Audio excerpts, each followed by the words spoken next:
그리스도인은 하나님의 영광 안에 살아가는 자를 그리스도인이라고 부릅니다.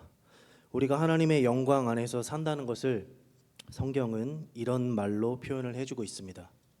우리들은 택함을 받았고 하나님의 예정 안에 있으며 구원받은 하나님의 자녀이다 등등, 이 모든 것은 그리스도인이 하나님의 영광 안에 산다는 것을 성경이 표현하여 가르쳐주는 것입니다.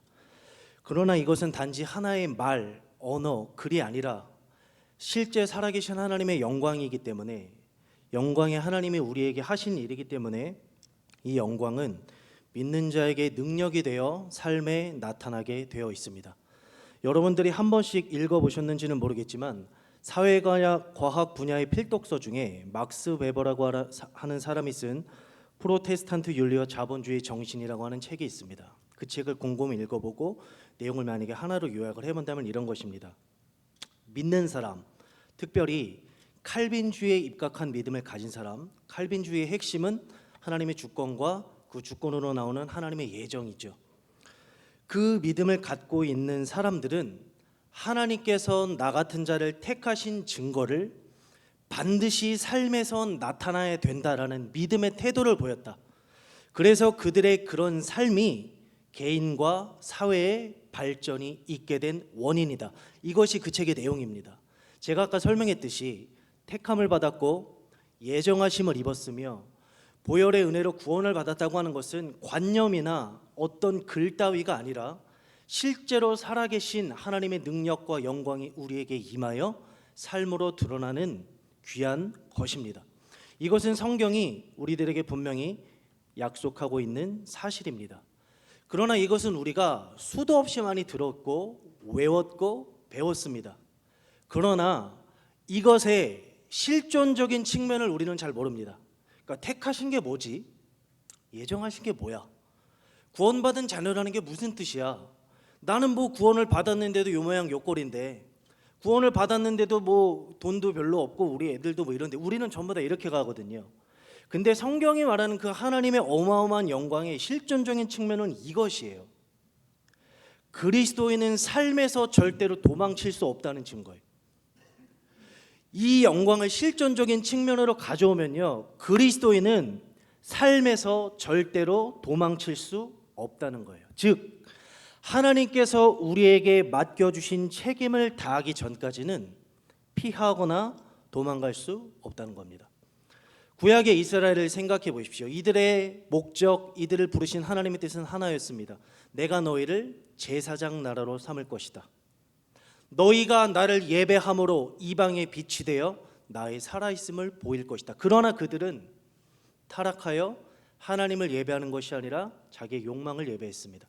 우리 같으면 포기하고 돌아가고 도망갈 것입니다. 야, 다른 놈 하면 되지, 다른 거 하면 되지. 근데 하나님은 어떤 분이시냐면 부르신 자리에서 하지 못하는 그들을 놀랍게도 대가지불의 측면이 있지만 바벨론으로 그들을 포로로 만들어 가시면서도 그들을 찬양하고 예배하게 하십니다. 이해가 되십니까? 우리들은 어려운 일이 생기면 피하거나 도망가는 것이 당연한데 하나님은 그런 게 없다는 거예요. 즉 하나님의 예정하심과 하나님의 주권과 영광은 우리의 어떠함 때문에 왔다 갔다 하는 것이 아니라 나는 너희를 제사장 나라로 삼을 거야.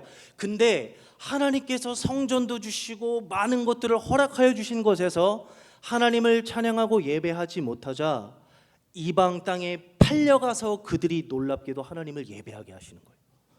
여러분, 기가 막힌 역설을 아십니까?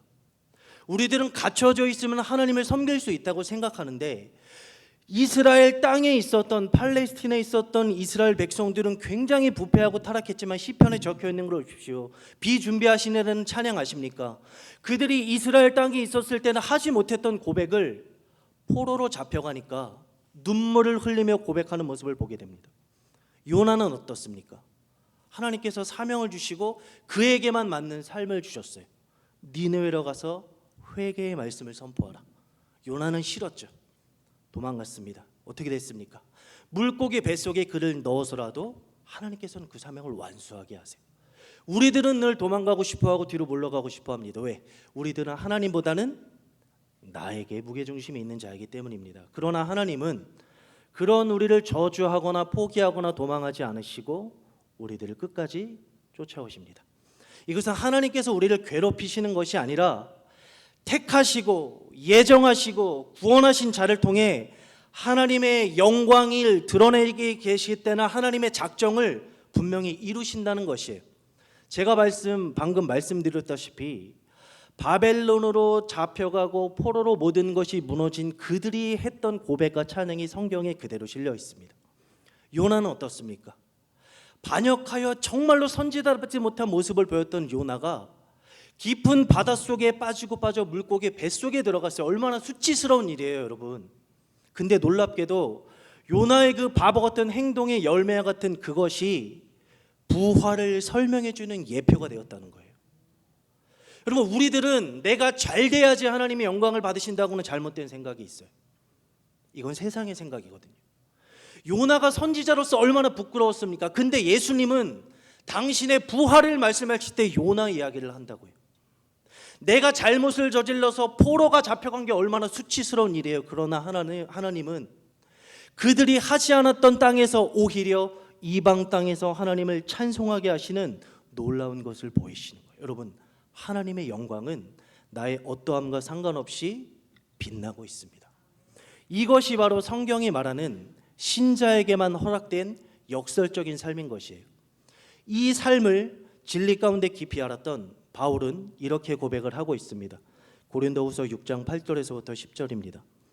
우리는 속이는 자 같으나 참되고 무명한 자 같으나 유명한 자요 죽은 자 같으나 보라, 우리가 살아있고 징계를 받는 자 같으나 죽임을 당하지 아니하고 근심하는 자 같으나 항상 기뻐하고 가난한 자 같으나 많은 사람을 부요하게 하고 아무것도 없는 자 같으나 모든 것을 가진 자로다.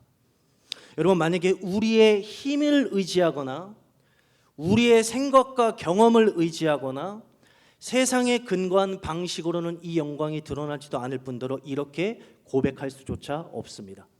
그럼 항상 어렵다고 인간의 역사는 살기 어렵다고 수도 없이 비명을 질러왔고 지금 현 시대도 그렇게 하고 있는데, 그럼 이 자리에 앉아 계신 여러분들에게는 비록 세상이 보기에는 아무것도 아닌 것 같고 무너지는 것 같지만 하나님만이 들으실 수 있고 하나님만이 하게 하실 수 있는 이 고백, 이 영광이 우리의 삶에 있느냐는 겁니다. 여러분들의 삶에 이 고백이 터져나오고 있느냐는 거예요. 왜 기도했는데 주시지 않습니까는 너무나 자연스럽지만 그럼에도 불구하고 영광이 가려지지 않았다는 고백이 우리의 삶에 있느냐는 거예요. 만약에 여러분 이게 없으시다면 간단합니다. 우리들은 어디에 묶여 있는 것인데, 그것은 무엇이냐면 우리들은 인과율이라고 하는 법칙에 묶여 있기 때문에 그렇습니다. 인과율은 무엇입니까? 원인이 있으면 합당한 결과가 나와야 한다는 거예요. 그래서 우리들은 늘 나도 모르게 이것을 이렇게 적용시켜요. 내가 열심히 하고 잘하면 보상받을 거야. 원인, 나의 열심, 나의 착함, 나의 자랑, 이것이 원인이 되니까 당연히 결과는 어떻게 해요? 선하게 나와. 이게 인과율인 거예요. 우리들은 늘 이것을 이렇게 적용시켜요. 그렇기 때문에 내가 열심을 내고 있으면 저 사람도 나를 인정해 줄 거고, 나는 세상에서도 그럴듯할 거고, 하나님께서도 나를 알아주실 거야. 왜? 내가 열심히 했으니까. 여러분, 이것은 하나님 중심이 아닌 인간 중심의 생각이고, 그렇기 때문에 심각한 오류이자 착각입니다. 인과율에 근거한 삶은 혹 세상이 약속하는 행복은 가져다 줄 수 있을지 모릅니다. 그러나 제가 처음에 설명했던 하나님의 영광과는 거리가 멉니다. 그런 고백은 절대 나올 수 없습니다. 왜 그럴까요? 이 인과율이 묶여있는 사람들의 특징이 있어요. 뭐라고 말했죠? 원인이 있으면 결과가 있다는 거예요. 원인이 무엇인데요? 나는 착해, 난 나쁜 짓 안 했어, 기도 열심히 했어, 선한 일 많이 했어. 원인이 나에게 있어요.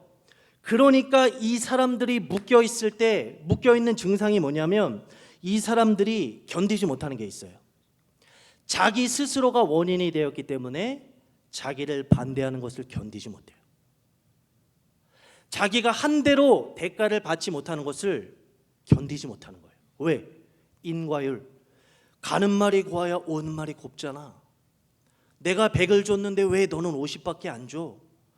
우리들은 이 인과율의 세상에서 진리보다는 거기에 더 쏠려 있고, 왜? 결과가 쉽게 오는 것 같고 내 마음을 따뜻하게 해주는 것 같으니까 거기에 묶여 있으니까 이 원인에 대한 것, 즉 나를 반대하거나 나에 대하여 헛된 말을 하거나 나의 열심을 인정해 주지 않으면 견디지 못하고 쉽게 무너지는 거예요. 야, 내가 이렇게까지 했는데 왜 내가 칭찬을 받지 못하고 비난을 받아? 내가 교회에 헌신한 게 몇 년인데, 새벽제단부터 금요기도회까지 쌓고 봉사한 게 얼만데 내가 왜 이런 취급을 받아? 여러분, 맞는 말 같지만요, 지극히 주관적인 생각이고 인본주의적인 생각입니다. 여러분, 내가 잘하면 다른 사람들이 다 좋아합니까? 무슨 그런 말이 있습니까? 내가 선한 마음을 갖고 있으면 남들은 다 그렇게 반응을 해줍니까? 여러분, 인생 살다 보면 그런 거 없다는 거 알게 됩니다. 그런데 우리들은 늘 그렇게 주장을 하고 있다는 거예요. 오늘 우리가 읽은 본문은 바로 그런 우리의 사고방식을 진리 안에서 다시금 조율하라고 하는 거예요. 오늘 사무엘서 기자는 1장 1절에서부터 3절까지의 말씀, 이 말씀 안에는 지금 이제 이야기를 전개해갈 배경을 설명을 해주고 있습니다. 4절에서부터 8절은 이 배경 가운데 등장하는 사람들이 처한 현실을 그려주고 있어요. 우리가 사무엘서를 읽을 때 사무엘서를 제대로 읽고 이해하기 위해서는 오늘 본문에 처음으로 등장하는 단어가 있습니다. 근데 이 처음으로 등장하는 단어가 왜 배경을 설명할 때 이 단어가 등장을 하며 이것이 어떠한 역할을 하는지를 알기 위해서는 우리가 역사의 흐름을 잠시 살펴봐야 돼요. 하나님께서 바로의 그 통치 신음 안에 있었던 백성을 출애굽하셨고 그들을 광야로 이끌어 가셨습니다. 그래서 그들을 가나안 땅에 안착시키셨고 사사시대를 거치고 이제는 왕정 체제로 바뀌는 시기를 말해주는 것이 사무엘서입니다. 지금 아직까지는 사사시대인 거예요. 이스라엘이라고 하는 나라의 가장 큰 특징이 있습니다. 그것은 무엇이냐면 이스라엘 나라는 신정 체제라는 거예요. 즉 하나님께서 왕으로서 말씀하시면 그 말씀을 대표가 받아요. 모세가 받거나 여호수아가 받거나 사사들이 받아서 하나님의 마음과 말씀을 백성들에게 전달해 주는 시스템으로 운영되는 것이 바로 이들이 살고 있던 시대였어요. 근데 사무엘상 8장에 가면 이스라엘 백성들이 엉뚱한 것을 말합니다. 즉 우리에게도 왕을 달라고 말해요. 왜 그럴까요? 8장까지 가는 동안에 가장 중요한 사건이 하나가 있는데 무엇이냐면 이스라엘이 언약궤를 빼앗긴 사건입니다. 이 일이 있고 나서 엘리의 며느리 홈리와 비느하스 중에 비느하스의 아내인 아내가 이들이 죽었다는 소식을 들을 때 임신했던 아내가 몸을 굽으려 막 죽을 것 같은 고통에 해산을 하면서 이렇게 말합니다. 이가봇, 무슨 뜻입니까? 영광이 떠났다고 말해요. 궤를 빼앗기고 자기의 시아버지와 남편이 죽고 하는 모든 것들을 보면서 이 여자가 뭐라고 말하냐면 이가봇이라고 자기 아들의 이름을 짓는 거예요. 영광이 떠났다고 말하는 거예요. 여러분, 여기서 제가 지금까지 설명한 인과율이 좀 보이세요? 왜 이들이 이렇게 고백을 할까요? 이들은 자신들의 삶의 원인을 이렇게 생각했던 거예요. 하나님께서 인도하신 인도하심이 아니라 언약궤라는 눈에 보이는 것이 떠나가니까 영광이 떠났다고 말하는 거예요. 이스라엘 백성들이 왜 왕을 요구했을까요? 사무엘의 아들들이 타락했기 때문이에요. 근데 이거는 눈에 보이는 거잖아요. 원인을 어디에다 뒀어요? 눈앞에다 둔 거예요.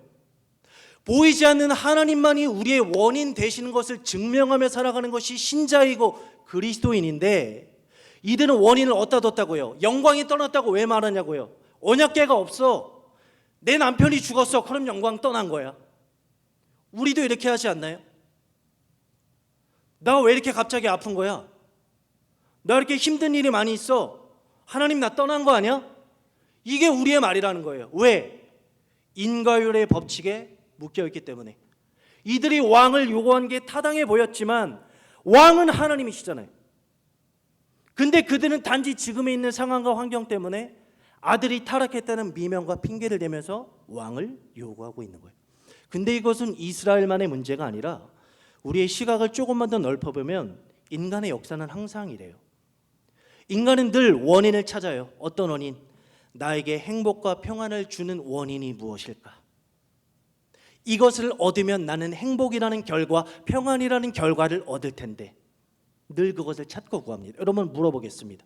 그 원인이 여러분들을 정말로 행복하게 합니까? 영원까지? 죄송하지만 여러분, 결혼, 죽고 못 살았던 그 남편, 그 아내, 가지면 평생 내가 고생 안 하고 사랑하면서 살고 있었던 그 사람 지금 원수가 되지 않았습니까? 우리는 그 원인을 늘 바깥에서 찾는다고요. 이게 있으면 나에게 행복과 평안이라는 결과, 즉 나를 만족시켜 줄 것이라는 착각, 그래서 그것을 붙잡았을 때 잠깐은 기뻤지만 결국은 더 불행해졌던 것이 바로 인간의 역사인 것입니다. 이 역사적 맥락에서 사무엘서 기자는 한 가지를 넌지시 이야기를 하는 거예요. 1장 3절 말씀을 보세요.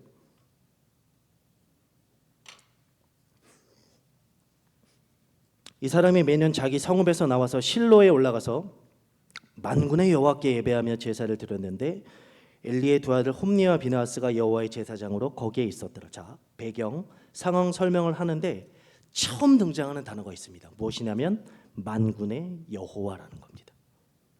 여러분, 제가 계속 설명했던 대로 우리들과 인간의 가장 큰 문제는 내 스스로에게 혹은 나에게 도움을 줄 수도 있는 타인에게 어떤 제도에게, 즉 내가 납득할 만한 원인에게서 증거를 찾으려고 하는 인과율이 우리 삶의 문제라고 분명히 이야기를 했습니다. 근데 오늘 사무엘서 기자는 하나의 처음 등장하는 이 믿음으로 살아가는 자들에게 반드시 봐야 할 하나의 단절을 처음 등장시킵니다. 이것은 이들이 이 대상을 알고 예배드렸다는 것이 아니라 3절까지는 배경 설명이라고 이야기를 했습니다. 사무엘서 기자는 어떤 한 가지를 이야기를 하는데 무엇을 말한다고요? 만군의 여호와라는 것을 이야기를 합니다. 즉 믿는 자는, 처음으로 돌아가 보겠습니다, 택함을 받은 자는, 예정함을 입은 자는, 구원을 받은 자는 우리가 이전과 현재와 미래에도 항상 인과율의 법칙에 묶여 사는 세상 가운데서 전혀 다른 원인을 붙잡는 사람, 즉 하나님이 스스로 원인이 되셔서 하는 일을 보여주는 한 사람을 주목하고 싶은 거예요. 우리들은 늘 어떤 삶을 산다고요? 내가 납득할 만한 원인을 듣고 붙잡고 해줄 수 있는 것을 원하는데 성경은 사무엘서 기자는 뭐라고 말한다고요? 하나님은 내 스스로가 너희의 원인이 되기를 기뻐하신대. 하나님 손에 있는 나에게 줄 수 있는 문제 해결 소원손치의 능력 따위가 아니라 자신 자체가 나의 영원한 원인이라는 것을 가르쳐주고 싶다고 사무엘서 기자는 이 단어를 등장시키면서 이야기를 하고 있는 거예요. 근데 우리들은 이 역사적 맥락과 배경을 읽지 아니하고 이것을 그냥 읽으면 우리들은 이 본문을 항상 이렇게 읽어요. 열심히 기도하면 하나님께서 원하는 것을 들어주신다. 그런 내용은 여기 하나도 없습니다. 성경은 그런 식으로 하나님의 열심을 우리에게 타협시키지 않습니다. 그럼 도대체 예수님을 왜 주셨습니까? 우리의 열심으로 할 수 있으면. 우리의 열심으로 무엇을 이룰 수 있으면 도대체 예수님은 십자가에서 왜 죽으셔야만 했던 겁니까? 성경은 그런 식으로 우리에게 다가오지 않는다는 거예요. 오늘 사무엘서 기자가 이 말씀을 통해 말하고 싶은 것은 죄로 인해 하나님을 반역하고 흘러가는 역사 가운데 하나님은 도대체 어떻게 일을 하시는가, 어떤 일을 하시는가를 발견할 수 있는 것이 우리가 읽은 본문이지, 내가 열심을 드리고 소원을 알려드리면 주님께서 응답하신다는 본문이 아닌 거예요. 하나님께서 원인이 되어 하시는 일, 그것을 오늘 우리는 좀 당황스럽지만 이렇게 이야기를 하고 있습니다. 1장 6절에 보면, 제가 족보에 나온 이들의 연손 이런 건 다 얘기하지 않고 핵심반을 이야기를 해보겠습니다. 1장 6절에 보면 여호와께서 그에게 임신하지 못하게 하심으로 그의 적수인 분이나가 그를 심히 격분하게 하여 괴롭게 하더라. 자, 보십시오. 우리가 영광 안에 거하게 살지 못하는 이유가 무엇이라고? 인과율 때문이라고 말했습니다. 만약 인과율의 삶이 정답이라면 한나는 여기 등장하면 안 돼요. 왜냐하면 가장 불쌍한 여자이기 때문에 그래요. 한나에 대해서 어떻게 설명합니까? 한나는요, 가족들과 함께 하나님을 전심으로 예배하는 자였습니다. 근데 게다가 남편의 사랑을 듬뿍 받는 여인이었어요. 그러니까 행복하기 위한 모든 원인과 조건이 완벽한 사람이었어요. 하나님께도 잘하죠, 남편에게도 열심히 사랑을 받죠. 물론 여러분들 제가 잘 모르겠지만 수많은 교회를 다니고 부교육자 15년차 이상을 하면서 제가 목사가 돼서 이렇게 많은 분들을 만나봤는데 너무 안타까운 게 여기도 우리 자매님들 되게 많으시지만 그러니까 하나님을 열심히 예배나 하는데 꼭 집에 가면은 있는 거예요. 예수님의 그 말씀은 우리가 믿지 않아도 믿어지게 되는 말씀이 있잖아요. 네 집안 식구가 원수리라. 주님의 이 말씀은 그냥 와요. 그냥 믿음으로 그냥 와요. 그죠? 남편은 알아주지도 않고 네가 교회 가면 떡이 나오냐 밥이 나오냐 하나님이 뭐야 막 이러면서 난리 내가 해도 그냥 자매님들 기도해도 주여 부르짖어도 그 인간 바뀌지도 않아요. 근데 한나는요 남편에게도 끔찍하게 사랑을 받는 여자였던 거예요. 근데 놀랍게도 인과율이 정답이라면 한나의 이야기는 이렇게 흘러가면 안 되는 거예요. 한나는 결과를 얻었어야 되는 거예요. 하나님을 예배하고 가정에서도 화목한데 이에게는 진짜 이어갈 하나님의 후손의 그 역사가 없다는 것, 이것을 놀라는 거예요. 근데 바로 우리의 삶이 이런 부분이 우리들을 힘들게 하고 헷갈리게 하는 거예요. 우리는 늘 예배도 열심히 드립니다. 삶도 대부분 성실하게 살아갑니다. 근데 내가 의도하지 않은 일들이 자꾸 일어나고 나는 그렇게 수도 없이 기도를 했는데도 내 안에는 가짜와 같은 모습들이 계속 일어납니다. 그래서 우리는 헷갈리기 시작합니다. 그래서 결국은 하나님이 없다고까지 가는 수많은 일들을 보게 됩니다. 근데 여러분 보십시오. 여호와께서 그에게 임신하지 못하게 하셨으니라는 표현은 우리가 늘 생각하고 들어왔듯이 내가 너의 간절함을 한번 재보겠다. 얼마나 열심히 기도하고 네 가슴을 찢고 기도하는지 보자. 내가 응답하는지 안 하는지가 아니라요. 여호와께서가 주어가 되면 이 표현은 다른 것이 아니라 한나의 삶을 하나님께서 붙잡으셨다는 역설적인 표현인 거예요. 이해가 좀 되세요? 하나님께서 한나의 삶을 붙잡으셨다는 역설적인 표현이 임신하게 못하게 하셨다는 거예요. 근데 우리들은 뭐라고 말한다고? 인과율의 법칙이 있으니까 열심히 했는데 왜 안 돼요? 기도했는데 왜 안 주세요? 인과율의 법칙. 물론 그게 우리의 실존입니다. 근데 거기서 우리가 어떻게 해야 되는지를 성경은 이제 말하고 있는 거예요. 하나님께서 한나를 붙잡고 계셨다는 분명한 증거가 있어요. 오늘 말씀 11절을 보시면 서원하여 이르되 만군의 여호와여 만일 주의 여정의 고통을 돌보시고 나를 기억하사 주의 여정을 잊지 아니하시고 주의 여정에게 아들을 주시면 내가 그의 평생에 그를 여호와께 드리고 삭도를 그의 머리에 대지 아니하겠나요? 여러분 3절에 등장한 만군의 여호와는 배경 설명이라고 말했습니다. 이들이 만군의 여호와께 예배하지 알고 드린 게 아니라고 했습니다. 오늘 본문이 강조하고 싶은 건 뭔지 아세요? 한나가 어떤 사람인 것을 드러내주고 싶은 거예요. 한나는요 우리처럼요 내 안에 욕망에 근거한 여러 가지 소원, 문제 해결, 소원 성취를 내 열심의 코인, 원인이 되어 결과를 얻으려고 기도하는 게 아니라고요.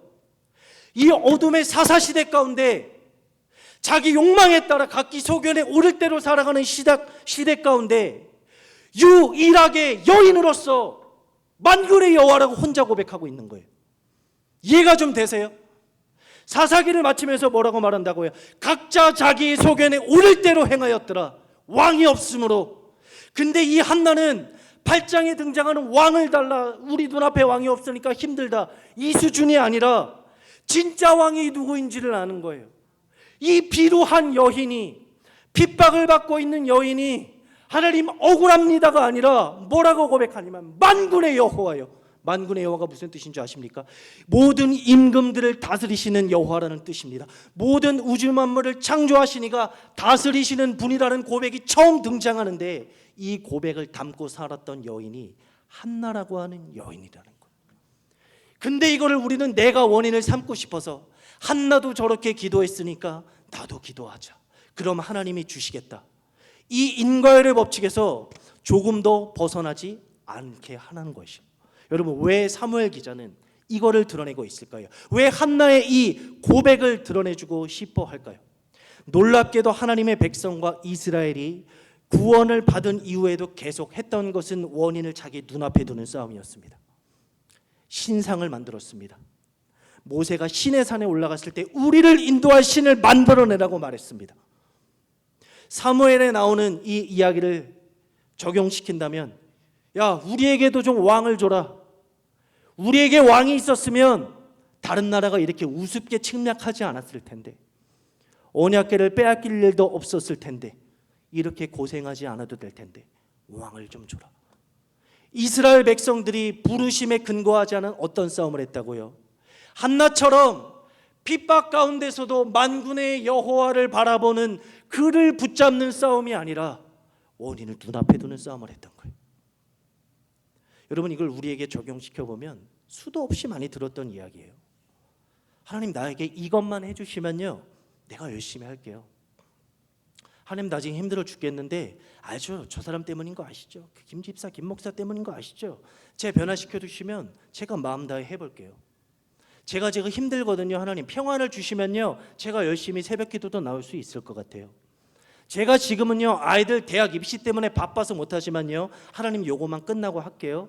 제가 지금 제 아들 딸이 시집장가를 가야 되기 때문에 그것 때문에 제가 좀 바빠서 못하지만요 그거 끝나면 제가 다 할게요. 여러분, 하나님은요 우리가 이것만 있으면 내 이 원인이 해결되면 잘할 것이라는 거짓말에 속지 않으십니다.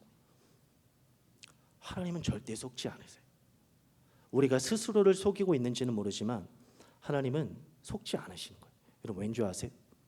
하나님은요 이 신정체제에서 왕정체제로 넘어갈 때 이스라엘이 자기를 버렸다고 말씀하시지만 그래도 그것을 허용해 주세요. 왜일까요?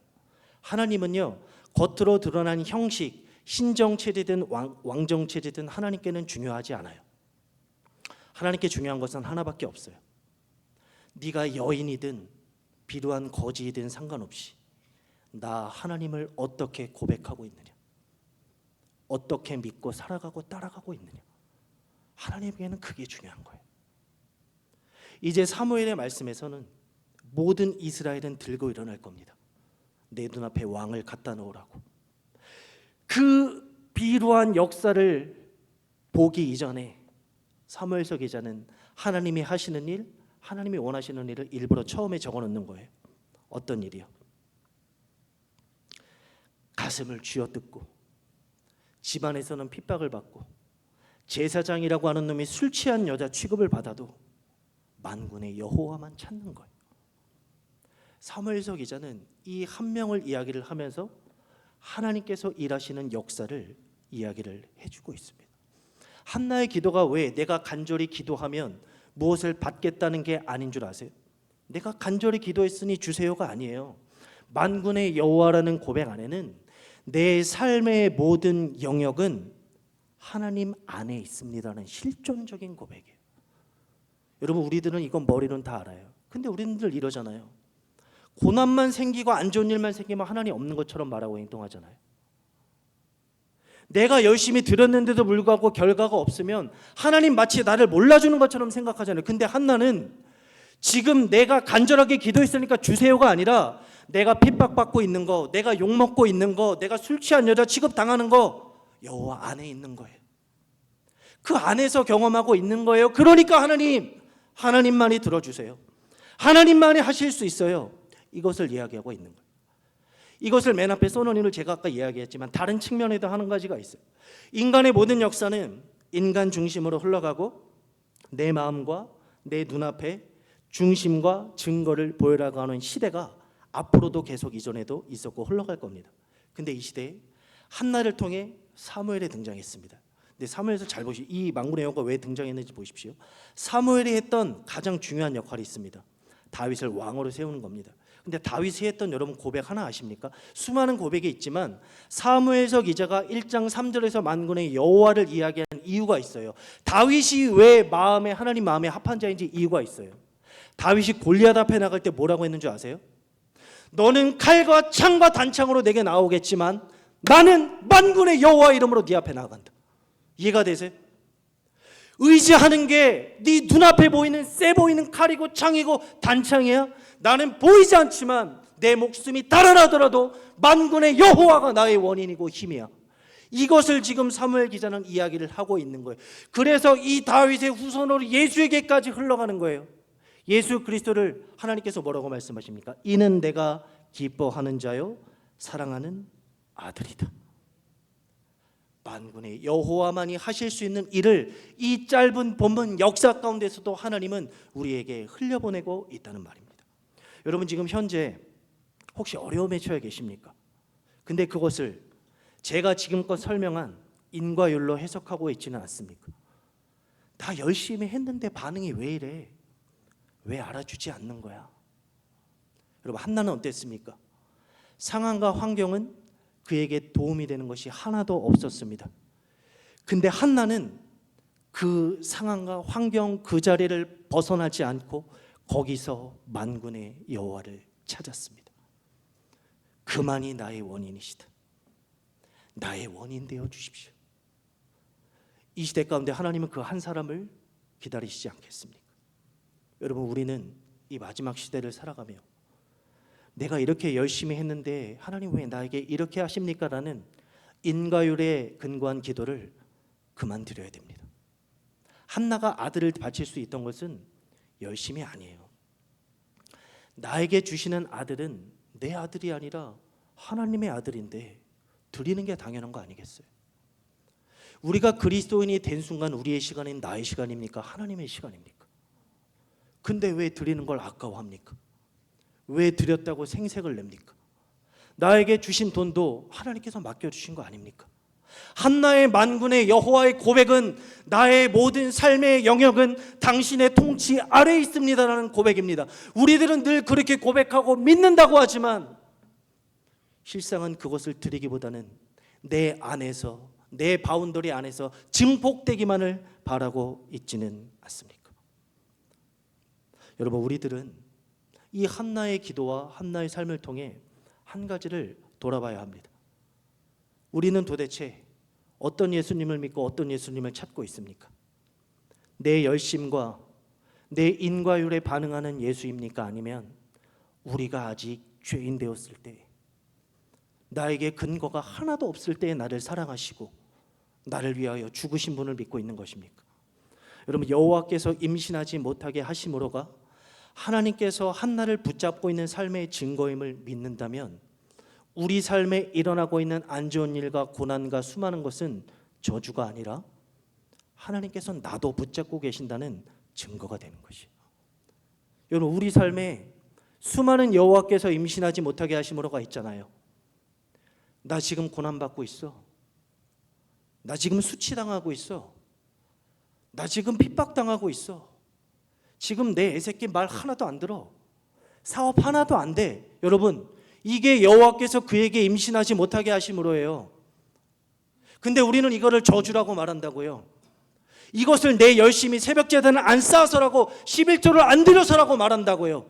왜요? 인과율에 근거하고 있기 때문에. 여러분, 내가 원인이 된 인과율이 아니라 하늘의 법칙으로 사는 자들의 고백을 제가 몇 가지만 읽어드리겠습니다. 시편 32편 4절에는 우리는 이런 말씀을 별로 이렇게 읽거나 적용시키지 않는데 잘 보십시오. 만군의 여호와를 고백하며 사는 삶이 어떤 삶인지. 주의 손이 주야로 나를 누르시오니 내 진액이 빠져서 여름 가뭄에 마름같이 되었나이다. 시편 38편 2절입니다. 주의 화살이 나를 찌르고 주의 손이 나를 심히 누르시나이다. 88편 7절입니다. 주의 노가 나를 심히 누르시고 주의 모든 파도가 나를 괴롭게 하셨나이다. 하나님을 찬양하고 내 전 존재로 드리는 시편 기자들의 고백이에요. 우리들은 하나님이 내 삶을 누르신다는 것을 몰라요. 그냥 내가 열심히 부족해서 저주를 받는다고 생각을 해요. 내가 뭘 안 했기 때문에 그게 원인이 돼서 이 고난이라는 대가와 결과를 받는다는 인과율밖에 없어요. 근데 이들은 괴로워하면서도 뭐라고 고백한다고요? 이들은 지금 자기를 누르고 있는 모든 것을 하나님을 탓하는 것이 아니라 하나님께로부터 왔으니 하나님만이 하실 수 있습니다라는 믿음의 고백을 드리고 있는 거예요. 여러분, 우리가 이 땅을 살아가면서 신앙생활을 하면서 기억해야 될 것이 있습니다. 상황이 문제가 아닙니다. 내가 문제인 거예요. 상황을 인과율로 항상 해석하고 하나님의 원인 되심을 우리들은 이것밖에 생각 못 하잖아요. 하나님은 좋은 분이시니까 좋은 일만 있을 거야. 하나님은 사랑이시니까 이 괴로움 치워주실 거야. 하나님은 사랑이 많은 분이니까 내 어려움 다 걷어가 주실 거야. 우리들은 이런 원인밖에 없잖아요. 근데 시편 기자는 뭐라고 말했다고요? 하나님이 나를 누르셔도 나는 하나님을 찾습니다. 나를 누르시니까 더 하나님을 바라봅니다. 나를 누르시니까 주님을 더 붙잡겠습니다. 이게 신앙의 길을 가는 모습인데, 저와 우리들은 지금 어떤 고백을 하고 있습니까? 우리의 전 영역이 하나님의 원인이 되신다는 의미가 바로 이것인 것입니다. 여러분, 모든 사람이, 심지어 내 부모와 자녀, 내 남편과 아내가 내가 납득할 만한 원인을 바깥에서 찾을 때 한나가 그랬던 것처럼, 그러나 한 사람, 그러나 여러분들은 하나님만이 원인 되심을 믿고 선포하며 살아가십시오. 한나처럼 모든 것이 녹록지 않고 그들의 수준의 기준에 맞춰가는 것이 아니라 그 상황 가운데 깊숙이 들어가 만군의 하나님을 찾고 구하십시오. 이것이 바로 하나님께서 우리에게 원하시는 것입니다. 왜냐하면 우리가 사는 말세, 바울은 디모데후서 3장에서 이것을 이렇게 표현을 했습니다. 잘 들어오십시오. 첫 번째 특징이 이것입니다. 너는 이것을 알라. 말세에 고통하는 때가 이르러 사람들이 자기를 사랑하며. 지금 이 시대를 보십시오. 자기 만족과 자기 사랑을 위해 극악무도한 일을 행하고 그것을 옳다고 여기는 시대입니다. 그럼 여기서 여러분 어떻게 하시겠습니까? 이런 시대 가운데 내 가족과 내 안전만을 위해 기도하는 그런 사람으로 사시겠습니까? 그럴 수 없습니다. 절대로 그렇게 살 수 없습니다. 자기를 사랑하는 시대에 자기를 부인하는 삶을 사십시오. 자기를 높이는 시대에 하나님을 높이는 삶을 살아가십시오. 자기를 신처럼 여기는 시대에, 그래서 스펙을 쌓고 돈을 걷고 명예와 권력으로 자기가 높아지는 느낌을 갖고 있는 시대에 보이지는 않지만 진짜 왕은 하나님이심을 선포하십시오. 비루한 여인인 같을지라도, 집안에 아무런 재산이 없을지라도, 이루어지는 것이 하나도 없을지라도 내 삶이 여호와께서 임신하지 못하게 하심으로 그런 것밖에 없을지라도 만군의 여호와를 찾고 구하는 한 사람이 되십시오. 그러면 한 사람은 그 한나를 통해 사무엘을 낳게 하시고, 사무엘을 통해 다윗에게 기름 부으시고, 다윗을 통해 그리스도의 길을 여셨던 것처럼 우리가 그 한 사람으로 살아가기를 결단하며 살아갈 때 하나님은 또 다른 사무엘과 예수 그리스도의 구원하심을 나 같은 자를 통해 보게 하시는 위대한 하나님의 영광의 일을 이루실 것입니다. 우리 시간에 함께 기도합시다.